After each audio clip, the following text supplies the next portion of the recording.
In this video, we are going to learn about the sorting and filtering functions in Excel. So we have the list of student names here, which is arranged in the alphabetical sequence from A till Z.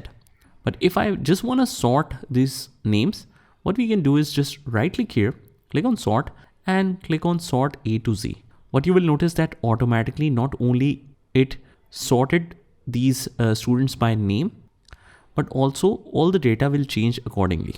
So that's the power of it. But if I just want to make the options readily available so that we can apply the filters and we can sort the data on the face of the headings, what we can do is either select all the headings, just go to the home tab and click on sort and filter and then apply the filter, or otherwise use a short key of Ctrl+Shift+L. So just select all the headings, or even if you don't select the headings, just hold the Control and Shift key and then press L and it will apply a filter for you.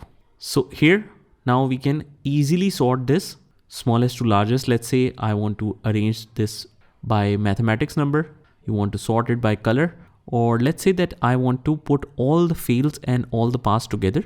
So what we will do is just click on this drop down of sorting and click A to Z. So now fail are grouped together and pass is shown separately. So it's very easy to manage. Similarly, we can do this for the grades. Now it's sorted grade wise. So basically all the options above this line is for sorting and below these lines is for filtering. So now if I want to just filter all the fail students, we just click here and we uncheck pass.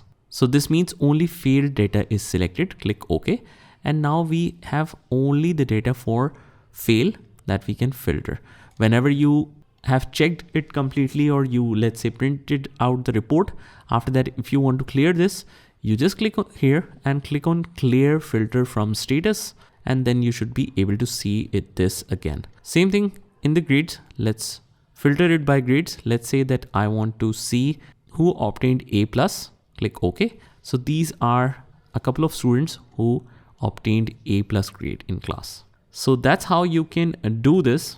What we can also do is we can sort by numbers. So let's say that any student that has obtained greater than 90% in English, I want to sort, or I want to filter that. So what we'll do is just open this up, click on number filters, and we have a lot of conditions here.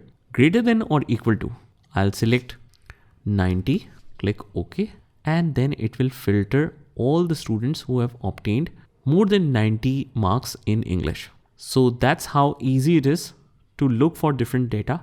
And let's say that I want to find a student whose name starts or end with Clark, but I don't know the exact name. So we can filter that as well. Just click on this filter and you can use text filters and contains Clark. When we click OK, we should be able to see the student. So this is how the sort and filter basic function works in Excel. Just try this by yourself and I'll see you in the next one.